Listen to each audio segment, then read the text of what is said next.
Modulation et démodulation. On trouvera l'énoncé sous forme de PDF dans la boîte de description tout en bas. La façade d'un poste radio est représentée par la figure 1. Premièrement, petit a, donner un ordre de grandeur de la fréquence maximale audible par l'oreille humaine. La comparer avec les gammes de fréquences proposées par le poste de radio. Petit b, comment se fait-il que l'on puisse malgré tout entendre des émissions captées par le poste? Petit c, que signifient les lettres AM et FM? Comparer ces deux gammes. Deuxièmement, la figure suivante représente deux signaux modulés. Signal 1, signal 2. Par quoi se distingue chaque signal? Précisez le type de chaque modulation. Réponse. Premièrement, petit a. La fréquence maximale du son audible par l'oreille humaine est 20 kHz. Petit b. Lors d'une démodulation, le poste radio ramène les signaux de haute fréquence en signaux de basse fréquence, capables d'être audibles par l'oreille humaine. Petit c. AM, modulation en amplitude. FM, modulation en fréquence. Deuxièmement, le signal 1 se distingue par son amplitude constante et sa fréquence qui varie au cours du temps. Il s'agit d'une modulation de fréquence. Deuxième étoile donc, le signal 2 se distingue par son amplitude qui varie au cours du temps et sa fréquence qui demeure constante. Il s'agit d'une modulation d'amplitude.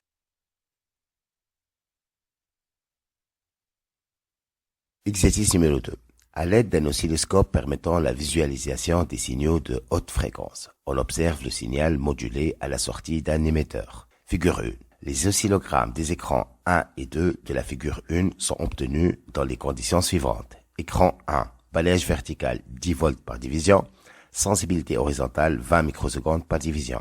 Écran 2, 10 volts par division, 0,2 microsecondes par division, sensibilité horizontale.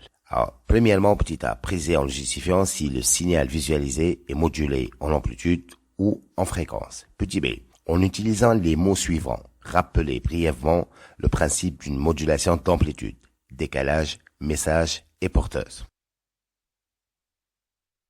Deuxièmement, la porteuse est une tension sinusoïdale d'expression UP égale à UP max sinus de PNT de PNPT. En précisant l'écran exploité, donnez la valeur de la fréquence NP. Troisièmement, le message à transmettre est aussi une tension sinusoïdale. Son expression est de la forme U égale à U max sinus de PNT. Petit a. Quelle observation prouve l'allure sinusoïdale de la tension U de T? Peut-on déduire la qualité de la modulation? Justifié. Petit b. Déterminer la valeur de la fréquence N de la tension U de T.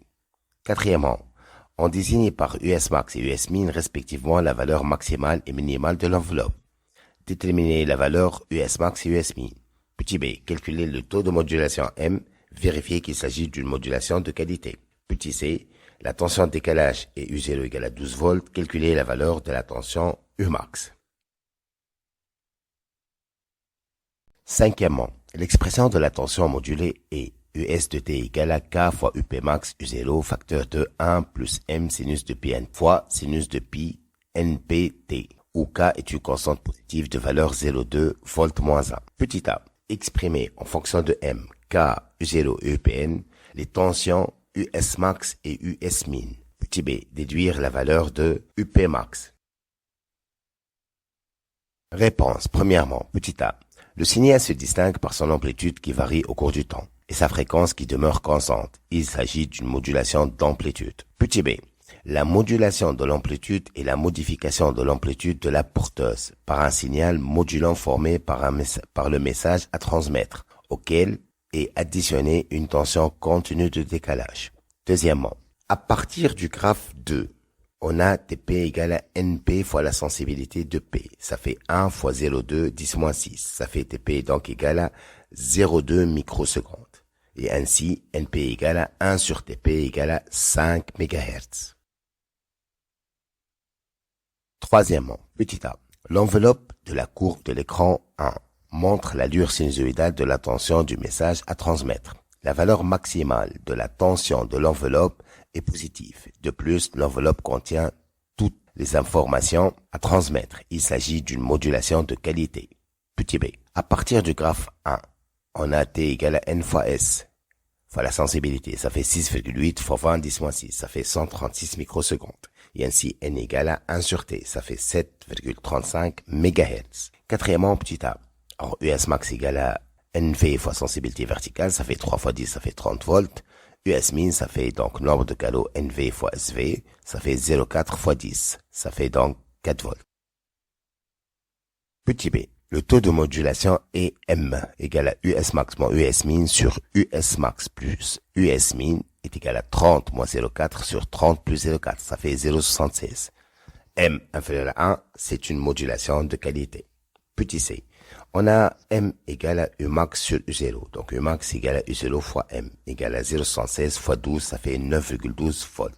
Cinquièmement, petit a, US égale à K fois UP max fois U0. Facteur de 1 plus M sinus de pi nt. Le tout fois sinus de pi npt. L'amplitude de la tension US n'est pas constante, donc elle est donnée par la relation US max égale à K fois UP max fois U0, le tout facteur de 1 plus M sinus de pi nt. Alors, la valeur maximale de cette expression correspond à la valeur maximale de l'enveloppe, soit US max égale à donc K fois UP max U0 facteur de 1 plus M. La valeur minimale de cette expression correspond à la valeur minimale de l'enveloppe, soit donc US min égale à K fois UP max fois U0 facteur de 1 moins M. Petit b, alors US max égale à K fois UP M fois U0 facteur de 1 plus M. Donc UPM égale à US max sur K fois U0 sur facteur de 1 plus M. Ça fait 30 sur 0,2 fois 12 facteur de 1 plus 0,76, ça fait donc 7,1 volts.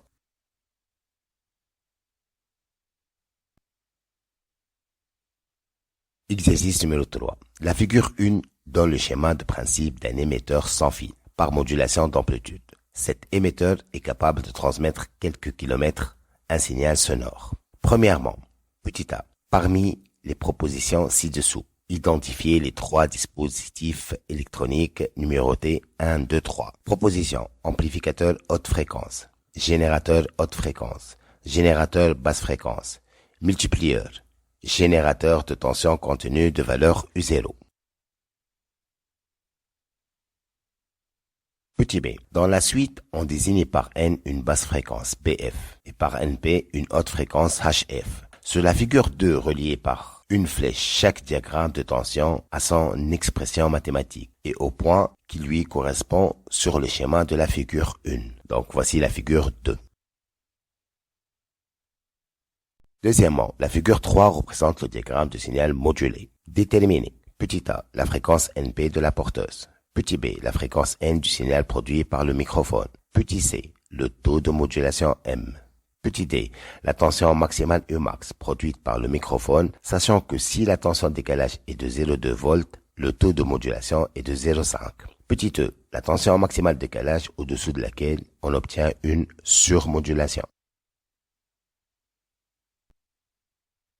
Troisièmement, le signal reçu est appliqué à l'entrée du démodulateur schématisé par la figure 4. Le démodulateur est formé par 3 étages numérotés 1, 2, 3, comme l'indique figure 4. Petit a, choisir parmi les propositions suivantes la fonction de chaque étage. Proposition, filtrage, lissage, redressement, détection de crête, suppression de la composante contenue, amplification. Petit b, parmi les tensions représentées sur la figure 5, laquelle qui illustre le rôle de la diode. Justifié. En quel point X, Y ou Z on obtient la tension de la seconde courbe. Figure 5. Petit c. Représenter l'allure de la tension obtenue aux bornes du condensateur C secondes. Réponse. Premièrement, petit a. Alors, étage 1, générateur de la tension contenue. Étage 2, générateur de haute fréquence. Étage 3, multiplieur. Petit b. On a U de t égale à U0 plus U max premièrement de pi t correspond donc étage 1 à la dernière tension contenue et correspond étage à la lettre générateur de haute fréquence. Alors, étage 3 c'est UE égale à UE max cosinus de pi t égale à U0 plus U max cosinus de pi t correspond donc et correspond à la lettre et correspond à la lettre US de t égale à K fois U de t fois UPT correspond à la figure numéro 2 max cosinus de pi t correspond donc UP égale à la figure avant dernière correspond à la lettre figure 1 et à la lettre C. T égale à K fois U de t fois UP de t correspond à la figure numéro 2 et correspond à la lettre D. UP égale à UP max cosinus de pi t correspond donc à la figure 1 et à la lettre C.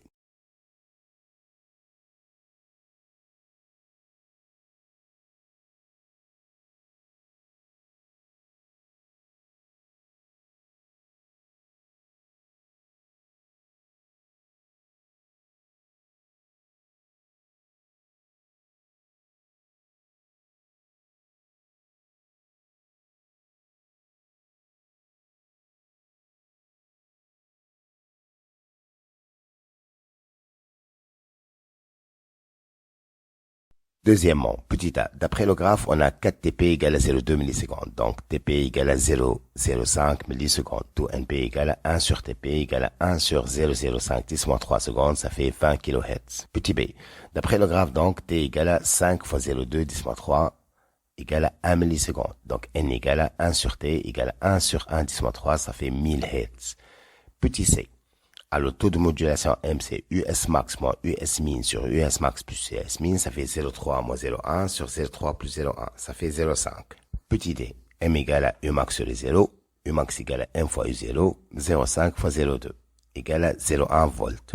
Petit e, la surmodulation est obtenue lorsque M supérieur à 1. U max supérieur à U0, donc U max, or U max égale à 0,2, donc U max est supérieur à 0,2 volts. Troisièmement, petit a. Étage 1, détection de crête. Étage 2, lissage. Étage 3, suppression de la composante contenue. Petit b, la diode bloque la tension négative. Il s'agit alors de la tension U2 de T. On obtient la tension U de T au point Y. Petit c, l'étage a pour rôle d'éliminer la composante contenue. L'allure de la tension obtenue au port du condensateur est la suivante. Yeah!